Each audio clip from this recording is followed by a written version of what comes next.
Recording stopped.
Oke, Assalamualaikum, selamat siang saudara-saudara.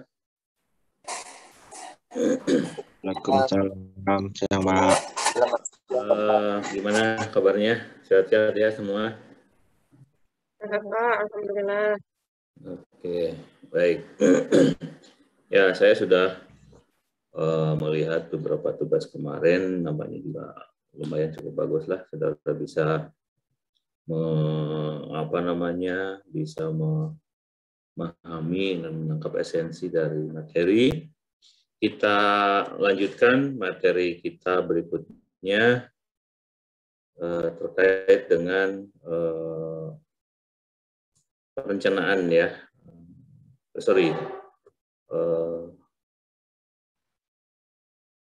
Evaluasi. Bukan perencanaan. Bentar.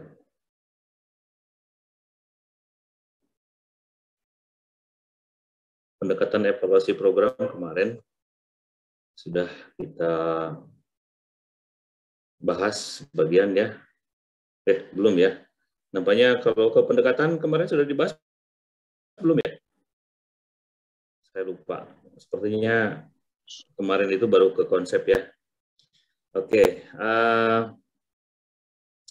Kita berbicara terkait dengan pendekatan evaluasi program ya, bahwa kita tahu bahwa program itu dievaluasi, suatu program atau kebijakan itu dievaluasi dengan berbagai macam cara, dengan berbagai macam metode.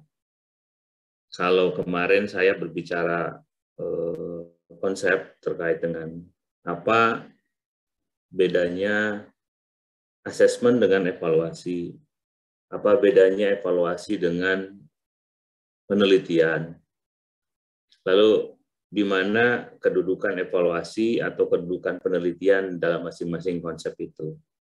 Ya,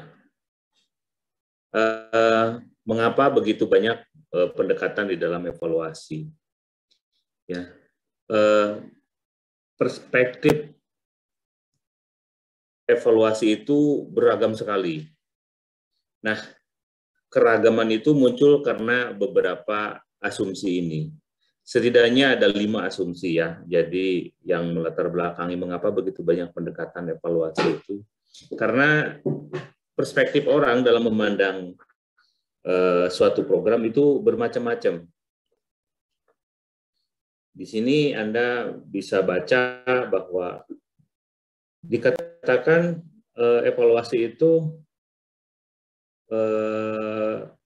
sesuatu yang hanya bisa dilakukan oleh seorang ahli, ya, di mana tidak bisa sembarang orang melakukan evaluasi. Maka perspektif tentang evaluasi juga akan mempengaruhi prosesnya. Jika seseorang memandang bahwa evaluasi itu sesuatu dengan aktivitas yang melibatkan tentang penguasaan keilmuan tertentu, penguasaan metodologi tertentu, dan yang bisa melakukan itu hanya seorang ahli, maka program itu harus dan hanya bisa dievaluasi oleh seseorang yang ahli di bidangnya. Atau juga terkait dengan professional judgment ini juga ada hubungannya dengan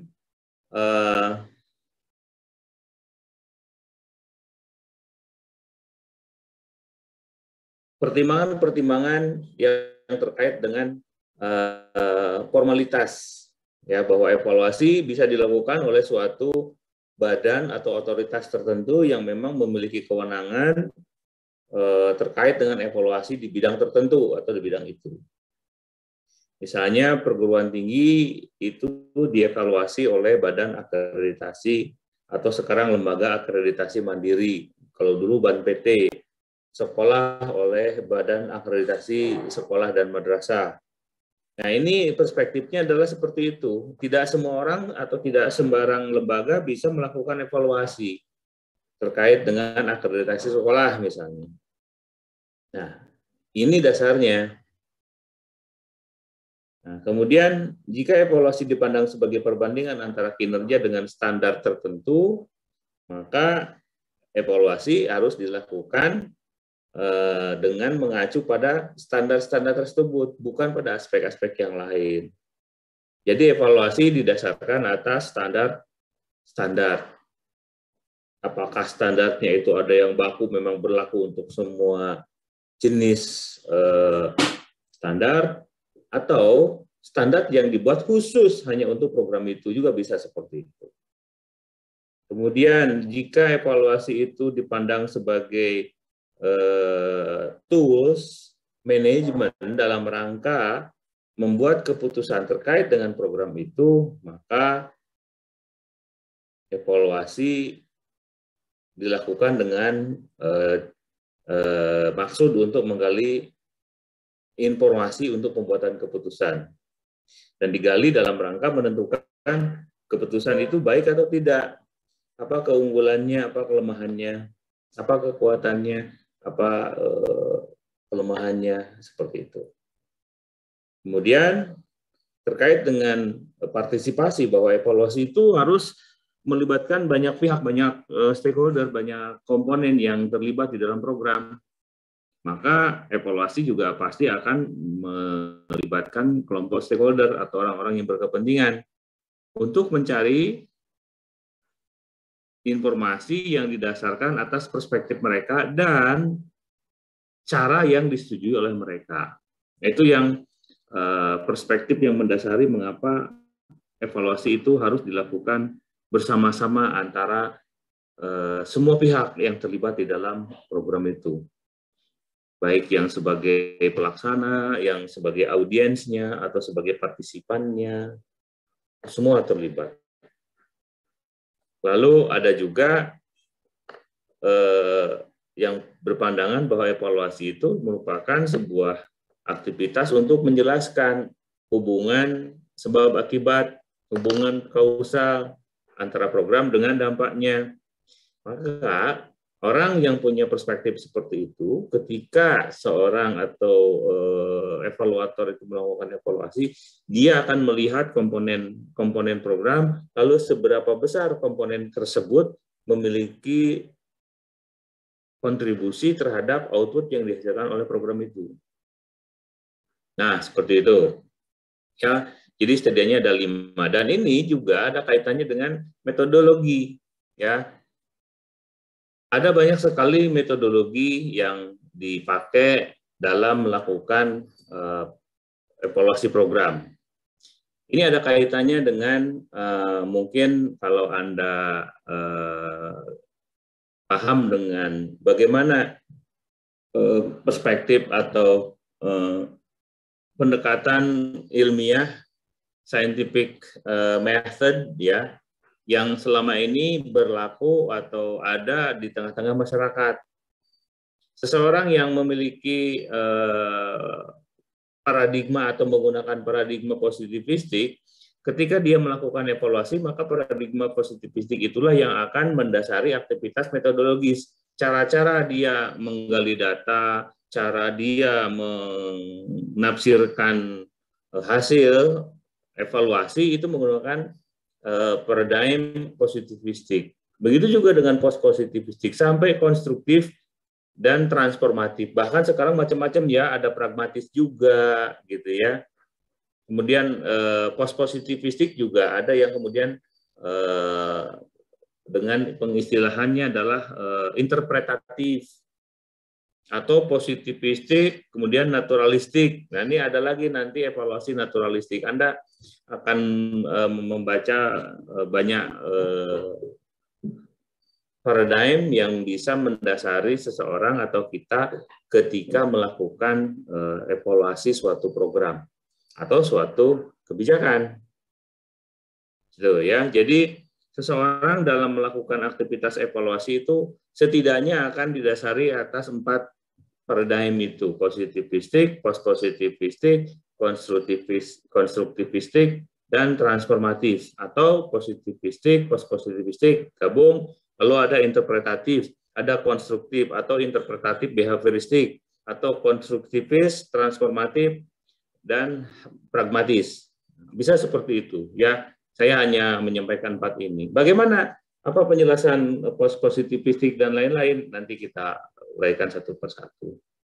Kemudian, nah, berangkat dari itu, termasuk ini ada kaitannya dengan slide yang nomor 2 tadi, mengapa begitu banyak pendekatan evaluasi. Saya jelaskan dari bukunya Fitzpatrick ini, ya saya ambil dari bukunya Fitzpatrick bahwa evaluasi program itu setidaknya ada 4 pendekatan menurut Fitzpatrick. 1, pendekatan yang terorientasi pada pertimbangan mutu program. Ini terkait dengan yang berorientasi pada keahlian dan konsumen.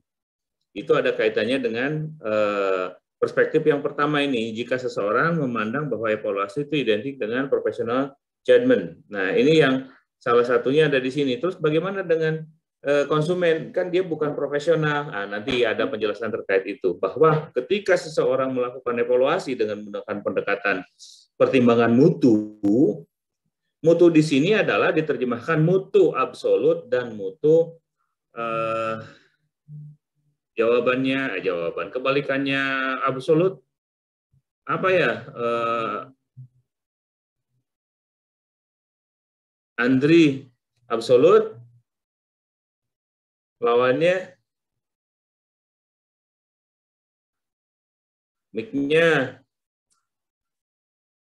mic-nya belum dengar saya suara Anda. Absolut. Lawannya absolut apa, Andri? Lupa, Pak. Kamu tuh gimana? Ternilai. Ervina, lawannya absolut apa? Apa ya, Pak? Seng Hong, kamu masih ingat kind of a quality perspektif, absolute, quality absolute sama apa disebutnya itu absolut dan nisbi ya, bukan nisbi. Ada mutu absolut dan mutu relatif. Ya, nisbi absolut sama relatif. Bisa masih ingat nggak mutu absolut itu apa?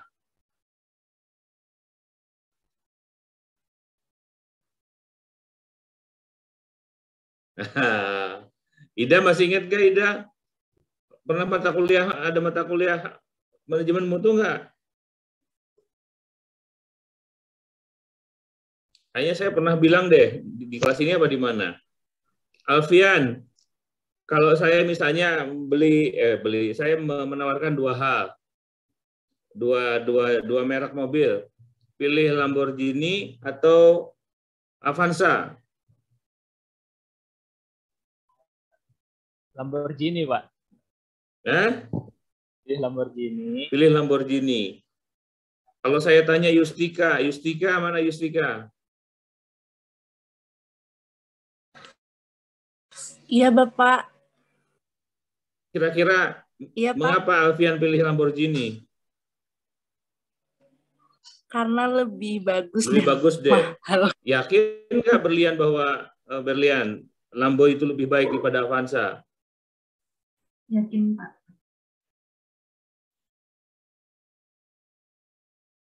Yakin, Pak. Kok suaranya pada kecil-kecil sih? Kenapa? Apa speaker saya yang kecil atau gimana ini?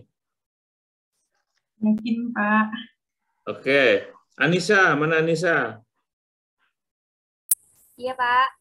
Kalau kamu pergi ke kebun punya dua mobil itu, pilih mobil yang mana akan dipakai untuk ke kebun? Avanza. Avanza. Emang yang Lambo nggak bisa dibawa ke kebun? Bisa sih, Pak. Tapi sayang. Bisa, Pak. Bisa hancur, Pak. Bisa hancur. Begini, ya. Mutu itu ada yang namanya mutu absolut sama relatif. Mutu absolut itu adalah ketika semua orang mengatakan hal yang sama itu sudah pasti bagus.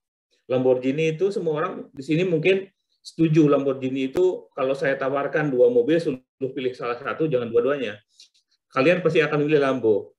Walaupun mungkin rusak sedikit saja bisa seharga motor untuk memperbaikinya, ya. Tapi semua orang percaya bahwa yang namanya Lamborghini itu dibuat dengan tangan, bukan dengan mesin sebuah apa itu namanya line production, ya. Jadi ibarat kalau baju, Yustika bikin baju, kamu lebih senang kalau disuruh milih pergi ke mall beli baju di toko apa itu namanya? Kalau toko baju-baju itu Matahari atau apalah? Matahari, Pak. Nah, selain Matahari, apalagi? Buti, yang sudah tutup itu, atau banyak, HM Pak. atau manalah ya. Kamu pilih di situ, beli baju di situ, atau langsung datang ke butiknya Ivan Gunawan? Ke mall aja, Pak. Ke mall aja. Kenapa? Banyak pilihan soalnya. Banyak pilihan. Tapi belum tentu baju yang kamu beli di mall itu ukurannya persis dengan badan kamu. Nah, ibarat gini, yang namanya beli baju ke butik dengan beli baju di mall, itu kan yang kalau mall itu line production ya, sekali proses dia bikin mungkin ratusan pieces ya, ratusan pieces dia buat. Tapi kalau kamu pergi ke butik, jarang terjadi misalnya kamu beli baju di mall, ya, tiba-tiba di suatu acara bajunya sama. Siapa yang pernah kembaran baju sama orang? Ya, saya pernah beberapa kali pakai baju kembar gitu, setelah itu saya buang bajunya. Oh, enggak juga sih, enggak seperti itu kali. Biasanya ibu-ibu yang kayak gitu. Ya, saya baju kalau kita batik, mah baju ada yang kembar, biasa aja. Tapi kalau ibu-ibu, begitu baju pakai ada yang ngembarin, langsung dibuang, dikasih orang. Nah, kembali ke yang tadi. Mutu absolut itu semua orang yakin bahwa itu adalah paling baik dan terbagus. Tapi ketika bicara relatif, Saiska, yang namanya untuk pergi itu yang penting kendaraan apapun, kamu mengatakan bahwa jenis mobil yang penting bisa dipakai kemana-mana.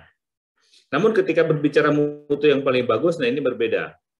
Nah, mutu pun begitu, sebuah program itu bermutu dalam konteks apa dulu?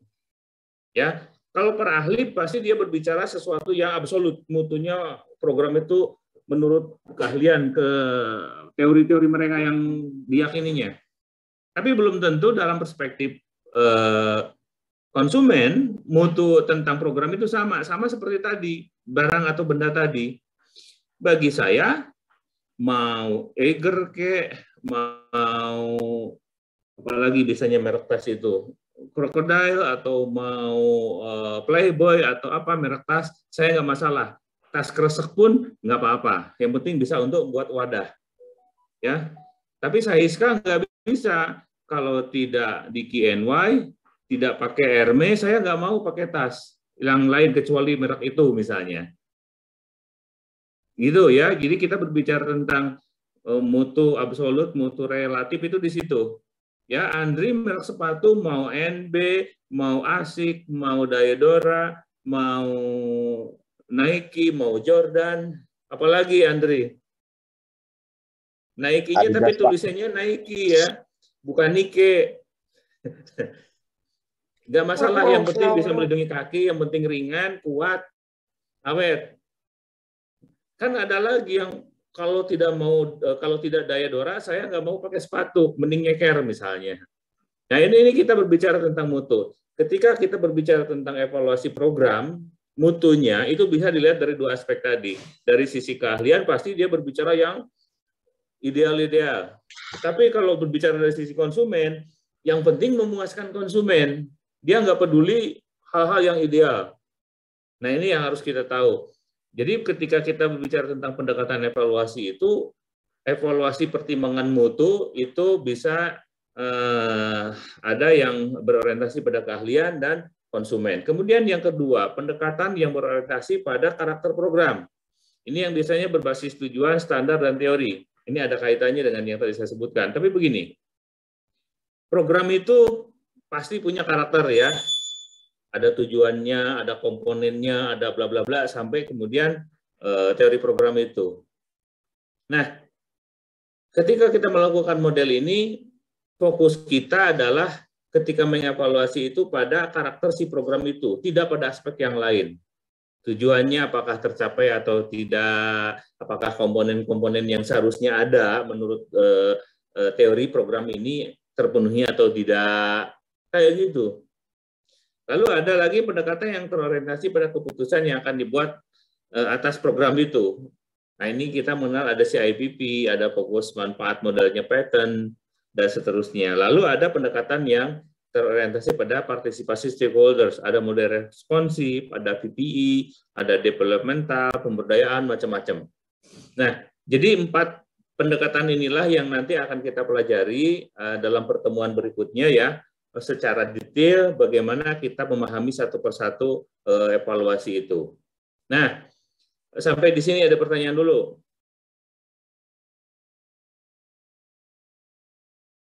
Oke. Kita lanjutkan. Hanya lanjutannya, materi ini ada di Bismart. Ya, jadi tolong selepas ini Anda kunjungi halaman Bismart untuk memahami lebih lanjut terkait dengan pendekatan evaluasi program ini. Saya minta Anda melakukan studi mandiri untuk melanjutkan materi ini ya. Silakan ikuti, di situ ada materi perkuliahan, kemudian ada materi tambahannya, lalu aktivitas apa yang harus Anda lakukan juga ada di situ. Oke, saya pikir itu yang bisa saya sampaikan. Oh ya, sebentar. Ini kita itu pertemuan keberapa ya? Minggu ini tuh ke-7, Bapak. Ya? Ketujuh, Bapak. 7 ya? Oke. Saya tak lihatnya dulu.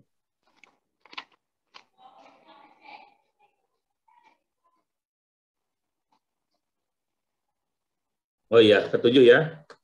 Iya, Bapak. Oke, di Bismart itu ada lanjutannya, termasuk nanti untuk pertemuan ke-7 ini dan ke-8, mungkin ini bukan ke-7 ya, ya oke 7-8 deh.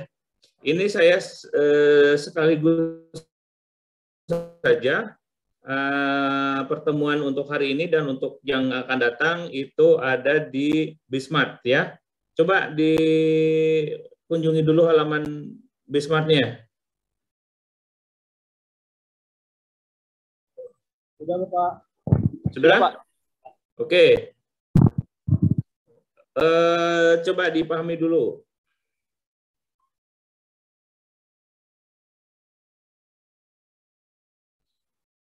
Coba Alfian share screen, isinya apa?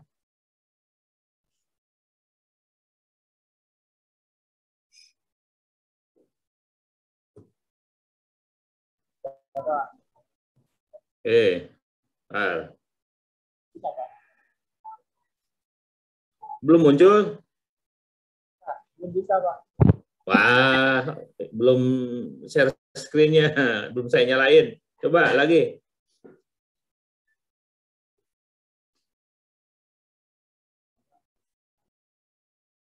Nah, udah. Coba dari atas materinya terkait pendekatan. Nah, itu ya, pendekatan. Oke, ini silahkan dibaca. Nanti materinya ada tambahan terus. Kalau ke bawah terus. Ini materi tambahannya, silahkan baca di situ. Ini kaitannya dengan positivistik, sampai ke pragmatis ada di materi tambahan itu ya. Nah, kemudian aktivitas Anda yang untuk kemarin sih sebenarnya yang sekarang ini, coba ringkas materi tersebut ya terkait dengan materi tambahan. Jadi Anda buat ringkasan materi tambahan itu. Kemudian aktivitas forum diskusi ini kan sebenarnya ya bolehlah, enggak apa-apa. Anda nggak usah bikin slide power presentasi ya. Jadi cukup dibuat ringkasannya saja, nggak usah presentasi. Kemudian maju ke materi 7 dan 8 ini. Nah, di sini ada bukunya, langsung diklik aktivitas mahasiswa itu, coba diklik aktivitas mahasiswanya.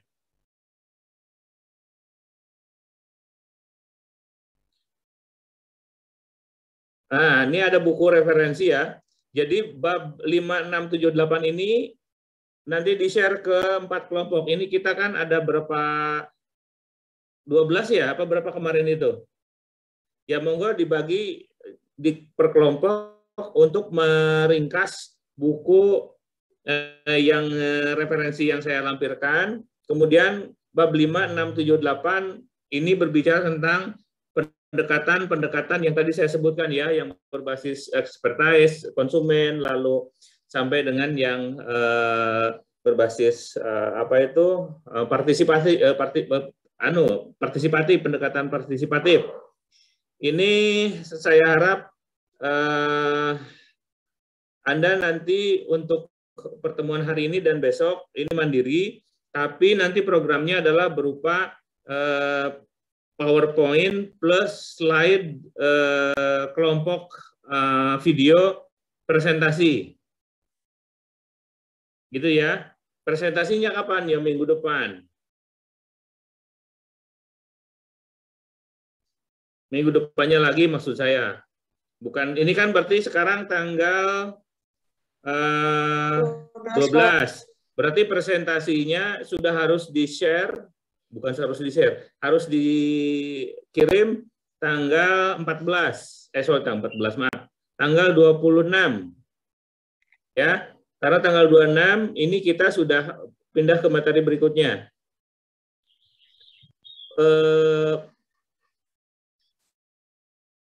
Monggo, apakah nanti presentasinya mau dirancang kapan, silahkan, atau tidak perlu presentasi langsung, tapi Anda merekam presentasi dan kemudian disubmit di sini, linknya saja tidak apa-apa, Anda simpan di Google atau disimpan di YouTube, nanti semua orang akan menonton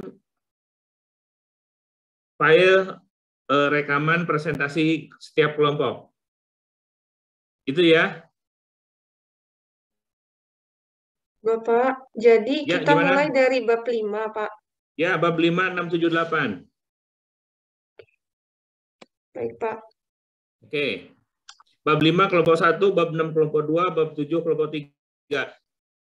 Tanggal 26 itu sudah harus, coba diklik bab 5, 6. Tanggal 26 itu sudah harus rekamannya sudah terkirim ke saya. Ya. Cukup link Google Drive atau link YouTube-nya. Jangan filenya yang diunggah ya. Yang dikirim ke saya hanya PPT-nya. Kirim di Bismart semua kan, Pak? Ya, di Bismart. Jadi nanti yang dikirim adalah PPT dan link Google Drive atau Google Drive atau YouTube linknya. Dikirim link PPT dan Google Drive.